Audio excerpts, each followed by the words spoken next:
My name is Jasmine Williams, and I turned 18 on a Tuesday in March, in the passenger seat of my mother's Honda Pilot, 3 exits from the only home I'd ever known.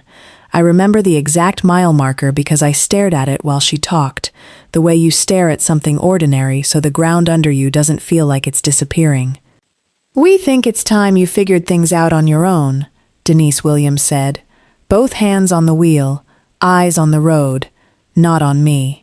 My father, Henry, sat in the back seat, scrolling his phone like this was a normal Tuesday errand. Before we continue, please hit that like button and tell me in the comments where you're watching from. I'd love to see how far this story reaches. Now let's continue. We pulled into a Shell station off Route 9 in Charlotte. My mother popped the trunk. Inside was 1 duffel bag, my clothes, a phone charger, and $400 in an envelope. Not my birth certificate, not my social security card, not a hug. "You'll thank us one day," she said. "Struggle builds character." I stood on that curb in the gas station's fluorescent light, 18 years old, watching taillights shrink into traffic. The cashier, an older woman named Miss Odell, came out and asked if I was okay. I wasn't. But I said yes, because saying no felt like it would break something in me that I needed to stay whole. I didn't cry that night. I promise you I didn't cry for a long time. I just sat on a bus bench and thought about every birthday my younger brother Kevin got a party while mine got forgotten on accident. I thought about being told I was too much my whole life. And somewhere between the gas station lights and the 2 a.m. bus, something in me went quiet and cold and very, very focused. I didn't know it yet, but that was the last night Denise and Henry Williams would ever get to control my story. Miss Odell didn't have to do anything for me. She was 61, ran that gas station 6 days a week, and had raised 3 kids of her own who'd all moved out west. But she saw a girl sitting outside her store past midnight with a duffel bag and made a decision that changed my life.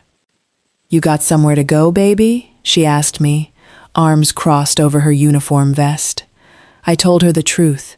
I had nowhere. She let me sleep on her couch that first night, no questions asked, and somehow that turned into 3 months. She fed me, she didn't pry more than I could handle, and every morning she'd say the same thing while pouring coffee. "You're not what happened to you, Jasmine. You're what you do next."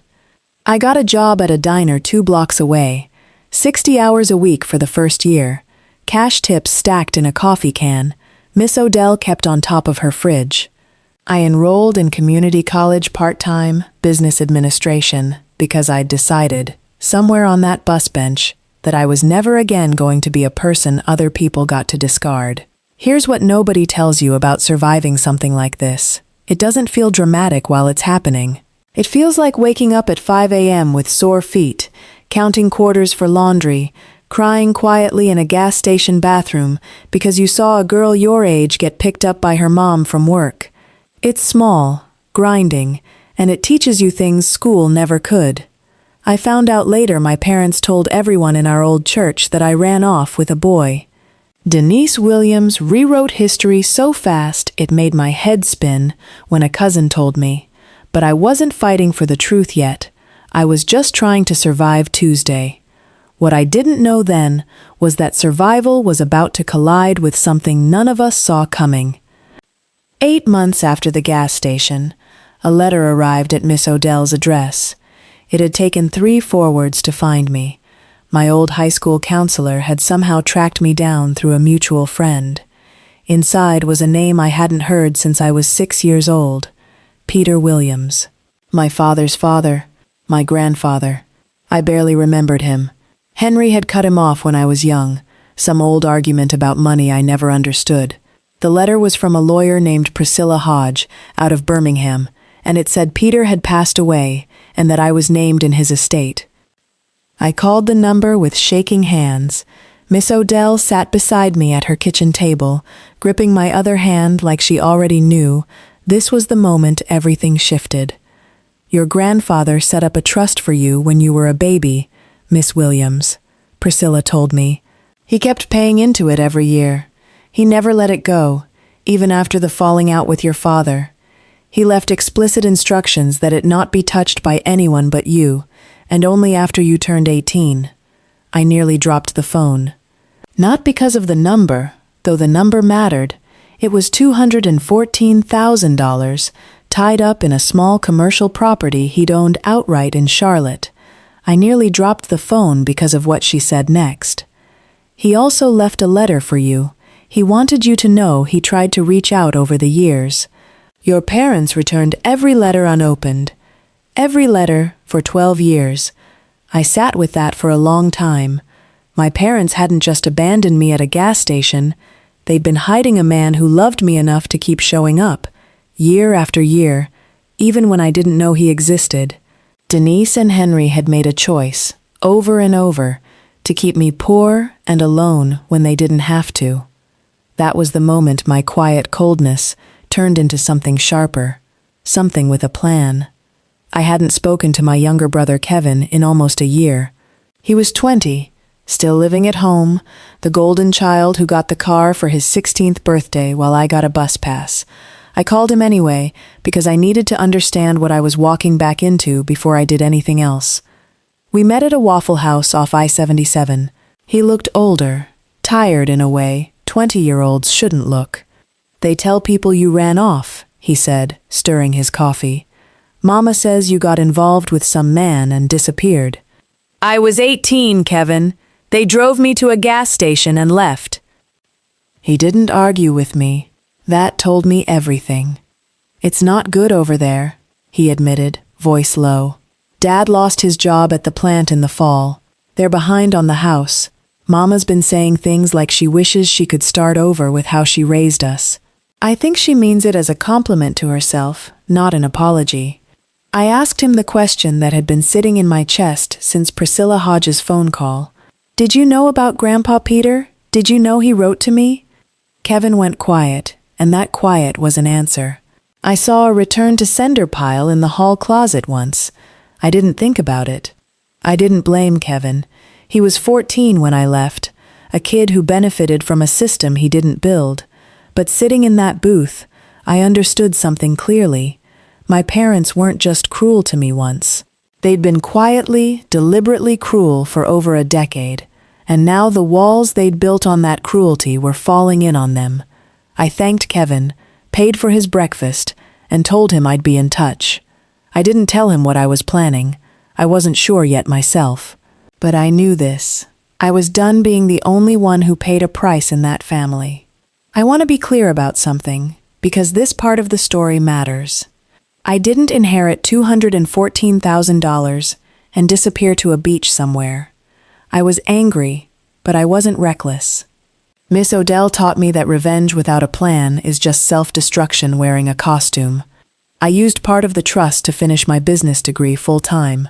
I used another part, alongside a small business loan, to buy out the lease on a struggling soul food restaurant, 2 blocks from where Peter's old commercial property sat. I renamed it Peter's, after him, because he was the only Williams who'd ever shown up for me without being asked. For the next 2 years, I worked harder than I've ever worked in my life. 16-hour days, learning payroll, permits, health inspections, supplier contracts, all of it from scratch, with Miss Odell as my unofficial advisor and my closest friend, a line cook named Aaliyah Truitt, keeping me sane on nights I wanted to quit. Peter's started small. Local reviews, a write-up in the Charlotte Observer's food section, a line out the door by our 2nd year. I bought the commercial building outright with Peter's trust, the same building my father used to drive past and complain his own father wasted money on. Word travels in families, even broken ones. Kevin texted me a photo of the newspaper article with the caption, "Everybody at church is talking about you." I didn't respond right away. I was too busy reading something else that had landed on my desk that same week. A foreclosure notice, filed publicly, with my parents' address on it. Denise and Henry Williams were about to lose the house I grew up being unwanted in, and I was the only person in Charlotte with the resources, the timing, and frankly, the motive to do something about it. I'm not going to pretend I didn't feel something when I found out the house was headed to auction. Anger, mostly. But underneath the anger was something colder and more useful. An opportunity to close a chapter on my own terms instead of theirs. I hired Priscilla Hodge, yes, my grandfather's lawyer, who'd become something like a mentor to me, to quietly research the property. Turned out the bank was offloading it fast, and pre-auction offers were being accepted. I made one, cash, through an LLC with a name that meant nothing to anyone who didn't know me, Odell Holdings, in honor of the woman who took in a stranger without blinking. The offer was accepted in 11 days. I didn't tell my parents. I didn't tell Kevin. I let the paperwork process quietly, while Peters kept growing, while I kept my head down and did the work. Here's the twist nobody in that family saw coming. I wasn't planning to evict them. I wasn't planning to gloat. I was planning something Denise Williams would find far harder to swallow, mercy on my terms, delivered by the daughter she threw away. But before I could decide exactly how, exactly when, I got a call from Kevin that changed my timeline completely. "Jasmine," he said, voice shaking. "Mama's saying she's gonna call you. She found out somehow. She knows it's you." "Knows what's me?" "The house. She knows you bought it."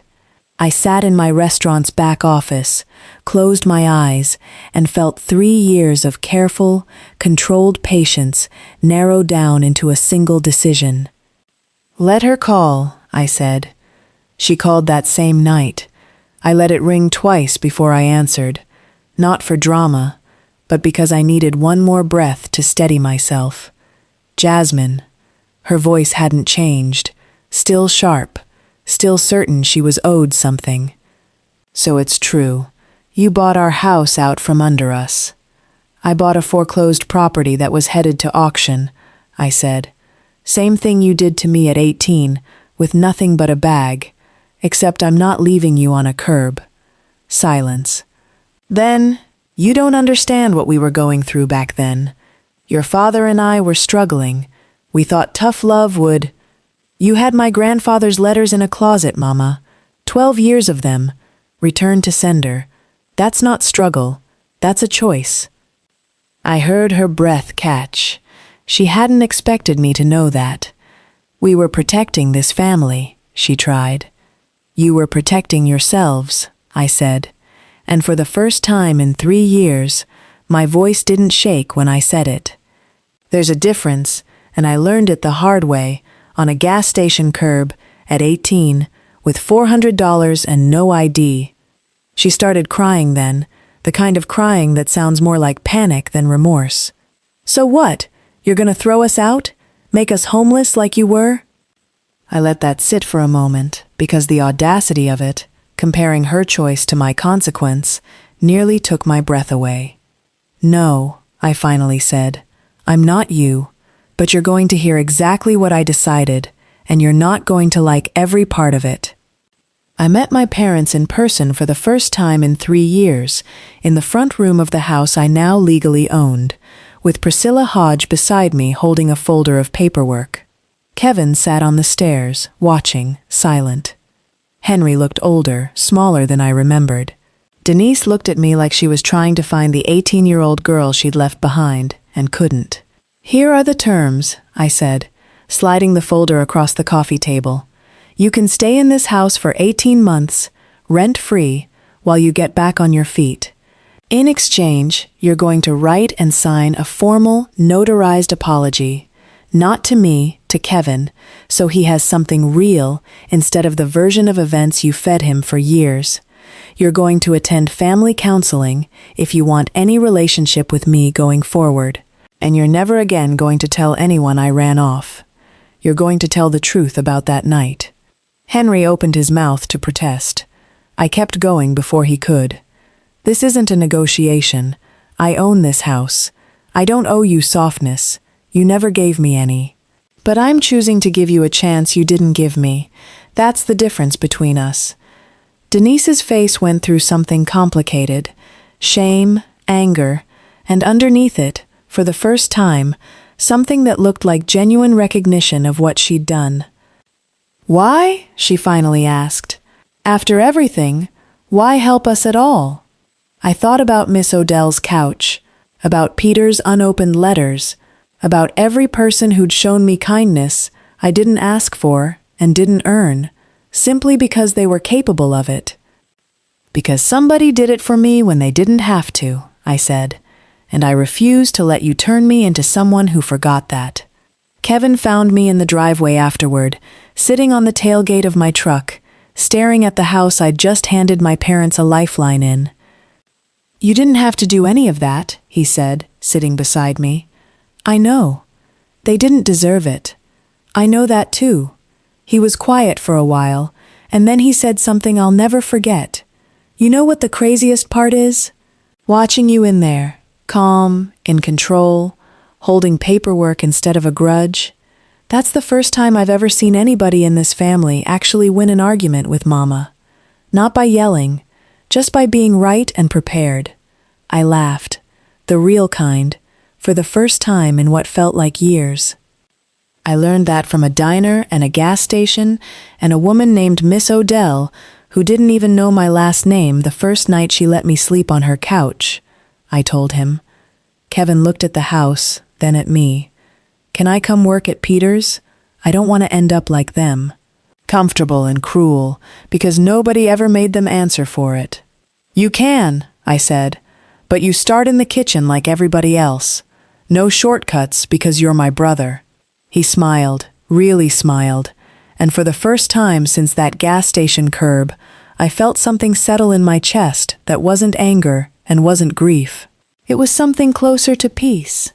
It's been 3 years since the day my parents dropped me at that Shell station with a duffel bag and $400. Peter's now has 2 locations, one of them in the same neighborhood I used to walk through at midnight with nowhere to go. Kevin runs the kitchen at our second location and is engaged to a woman who adores him and doesn't know the worst version of our family, only the one we've since become. My parents completed their 18 months. Denise finished family counseling, and to her credit, she stuck with it even after the terms expired.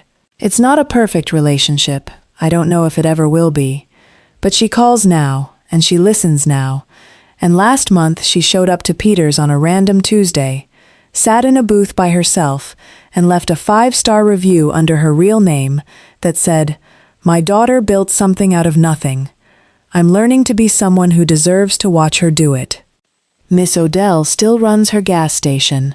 I bought the building next door to it and turned it into a small bakery, staffed by kids aging out of foster care, kids who remind me of a girl on a curb who didn't know yet that her worst night would become the foundation of her whole life.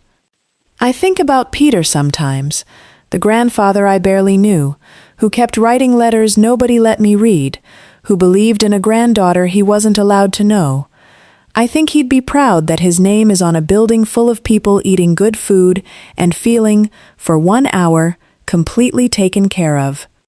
They dumped me at a gas station with nothing but a bag. They never expected what would show up at their door 3 years later.